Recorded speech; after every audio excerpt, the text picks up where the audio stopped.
Hello and welcome. To all the students of Europe Hotel School, it is my sincere pleasure to welcome you to your online learning journey. My name is Hostname, and as a hotelier, I've spent years in this industry, and I can tell you, luxury service isn't about one big grand gesture. No, it's about mastering a whole sequence of small, perfect moments. And today, we're going to break down that exact sequence, the guest journey. This quote right here, honestly, this should be our guiding star for everything we do. Every single touch point, every little interaction is a chance to either pull that guest closer to you or push them away. You see, in luxury hospitality, we aren't just selling a meal or a room. We're crafting a story. And every single moment decides whether that story is one they'll remember for all the right reasons. So, what is the guest journey exactly? Well, think of it like this circle of service. It's not a straight line with a start and a finish. No, it's a loop. It starts the second a guest even thinks about booking with you. And you know what? It continues long after they've paid the bill and gone home. The only way to truly master it is to see the entire experience through their eyes. You have to anticipate what they're going to need before they even know they need it. To make this easier to digest, we're going to break the whole journey down into three critical phases. First up, the arrival and the welcome. That's where you make that all-important first impression. Then we'll get into the core experience, which is, the heart of their visit. And finally, we'll talk about the departure and the lasting impression, the moments that are going to stick with them. So that's our roadmap for today. All right, let's dive into phase one, the arrival and the welcome. You can think of this as the moment the curtain goes up. These first few minutes can literally define the guest's entire perception of their time with you. No pressure, right? The very first ingredient is so simple, but it is incredibly powerful. It's warmth. I'm talking about a genuine smile, real eye contact. These aren't just little social pleasantries. No way. They send a crystal clear signal that says, you're not just another reservation. We are genuinely happy to see you. It's about making someone feel seen and valued from that very first second. Next up, you've got to make it personal. This is where you really show that you were paying attention. Maybe the reservation notes mention a birthday or an anniversary. A simple, happy anniversary, we're so delighted you're celebrating with us, completely changes the game. It transforms a standard greeting into something truly special. It says, we were expecting you. And finally, and this one might surprise you, the welcome has to be efficient. Luxury does not mean slow. Taking someone's coat, confirming their booking, getting them to their table, it all needs to be a completely smooth, seamless flow. Efficiency shows respect for their time. It gets their experience started without any friction at all. Now, this slide points out one of the most critical moments, one that so many places get wrong, the handoff. On the left, you've got the seamless version. The waiter already knows the guest's name, why they're there. The transition is invisible. But on the right, the guest has to repeat themselves. And just like that, the magic is gone. It just goes to show you that the communication that happens behind the scenes, it's everything.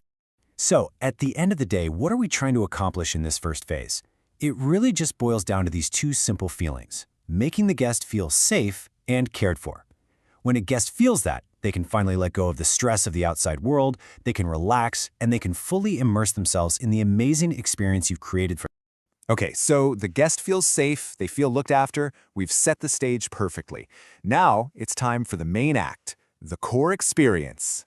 During the experience itself, the single most important element isn't just the food. Believe it or not, it's the pacing. Pacing is the rhythm, the tempo of the service. You have to read the table. Are they deep in an important conversation? You slow things down. Do they need to get to a show? You speed things up. It really is an art form, and it requires constant observation and just flawless teamwork. I love this phrase because it is just so true. A cluttered table leads to a cluttered mind. The physical space a guest is in has a direct impact on their mental state. A table that's piling up with empty glasses or used plates, it creates this subtle, low-level chaos that completely distracts from the experience. So, how do we prevent that? We call it managing the table's landscape. It's this beautiful, almost invisible dance of what we call silent service. Clearing those glasses, crumbing the table, replacing cutlery, all these tiny little actions work together to maintain a clean, organized space. It allows the guest to focus only on what matters, their food and their company. And that brings us to our final and maybe the most important phase of all, the departure and lasting impression.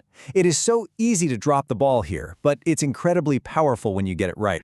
This right here is the fatal error that so many places make. The meal's over, the check is paid, And suddenly the staff's attention is somewhere else, on the next table or on closing duties.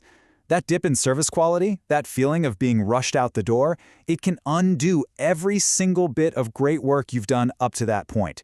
It's a huge mistake, and it's completely avoidable.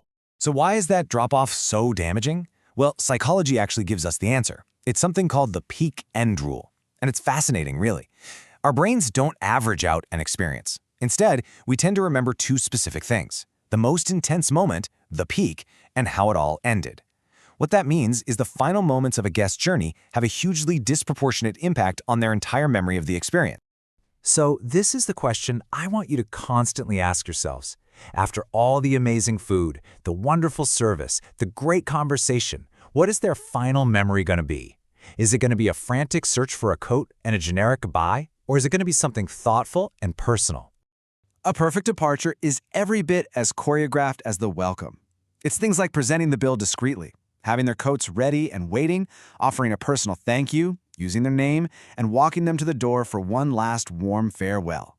These are the details that guarantee the final memory is just as strong and just as positive as that first impression. So if there's one thing you take away from all of this, let it be this.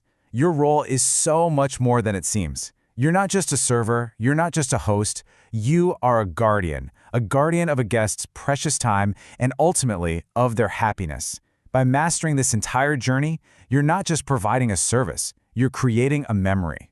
Thank you for your time, and I wish you every success in your hospitality careers.